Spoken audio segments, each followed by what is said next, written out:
বড় এক ডাকাত ডাকাতি করে, ডাকাতি করতে করতে বয়স হয়ে গেছে, বুড়াও হয়ে গেছে। এখন নিজের মৃত্যুর কথা স্মরণ হয়েছে। কিসের কথা? আর অনেক মানুষ আমাদের কাছে আসে, এসে বলে, হুজুর আমি গুনাহ ছাড়তে পারি না। আছে না নাই? এখানে অনেকে আসেন না, যে চেষ্টা করতেছেন, না রে সিগারেট খাওয়াটা ছেড়ে দিব, আর খামো না, গাঞ্জা আর খামো না। আছে না নাই? অনেকে না সুদ আর খামো না, সুদ খাওয়াবো না। আছে না নাই? কিন্তু চাইলেও ছাড়তে আসেন, ছাড়তে পারবেন। প্রত্যেকদিন অন্তত হলেও একবার মৃত্যুর কথা স্মরণ করবেন। যদি সে তার ভিতরে মানুষের কোনো আত্মা থেকে থাকে, সে যদি মৃত্যুর কথা স্মরণ করে প্রত্যেক দিন, তাহলে তো আর কোনো স্কোপ থাকে না। মৃত্যু কি এত সহজ? মৃত্যুবরণ করেন, মৃত্যুর কথা একটু একা একা। ডাকাতের মৃত্যুর ভয় চলে আসছে, মৃত্যুর কল্পনায় তার ভিতরে রুহটা কেঁপে উঠছে। চিন্তা করতেছে, সারা জীবন ঘুরে তো কোনো ভালো কাজ করলাম না, জীবনটা বড় ডাকাতি করছি, এখন না জানি আমার কি হয়।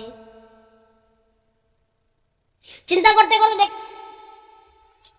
নাই, সবাইকে ডাক দিছে, মৃত্যুর সবাই হয়ে গেছে, সবাইকে ডাক দিছে, ডেকে এনে বলেছে, আমি তো জীবনে কোনোদিন ভালো কাজ করি নাই, কত মানুষের ধন সম্পদ ইজ্জত লুট করেছি, কত মানুষকে জীবনে মেরেছি, আল্লাহ তো আমাকে জীবনে মাফ করবে না, ভালো কাজ তো কিছুই করে যেতে পারলাম না।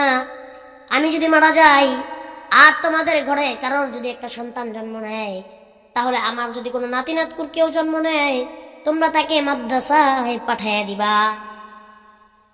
এই কথা বলে ডাকাত মরে গেছে কিছুদিন পর। ডাকাত ওই যে মানুষের মারছে, মানুষের ধন সম্পদ ইজ্জত লুট করছে, তার উপর আযাব শুরু হয়ে গেছে। ওই দিক দিয়া 5-6 বছর ওই ডাকাতের ঘরে, ডাকাতের ছেলের ঘরে একটা ছেলে সন্তান জন্ম নিয়েছে, ডাকাতের নাতি। সে ডাকাতের নাতির যখন 5-6 বছর বয়স হয়েছে, আর সন্তানদের সেই ওসিয়ত করে যাওয়া বাবার কথা মনে পড়ে গেছে। বাবা তো মরার আগে বলেছিল, যদি আমাদের ঘরে কারোর সন্তান হয় তাহলে যেন আমরা মাদ্রাসায় দিই। সন্তানটাকে মাদ্রাসায় পাঠিয়ে দেওয়া হলো, মাদ্রাসায় ভর্তি করে দেওয়া হলো।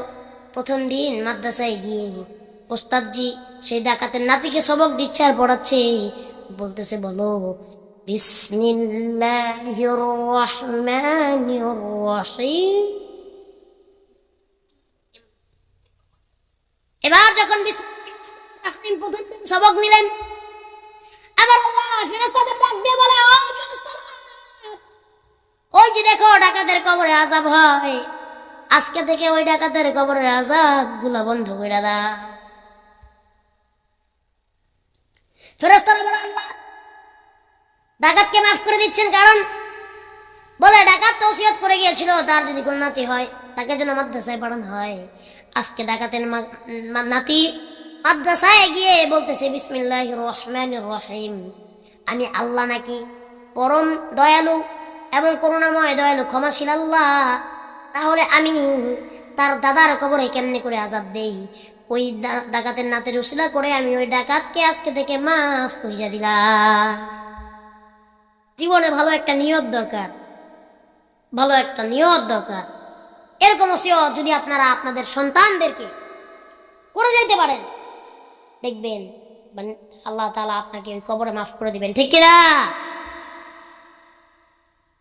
আজকে যা শুনলাম এবং বুঝলাম, আল্লাহ তাআলা আমল করার তৌফিক দান করে। সকলে বলছে আমিন, আরো জোরে বলছে আল্লাহুম্মা আমিন।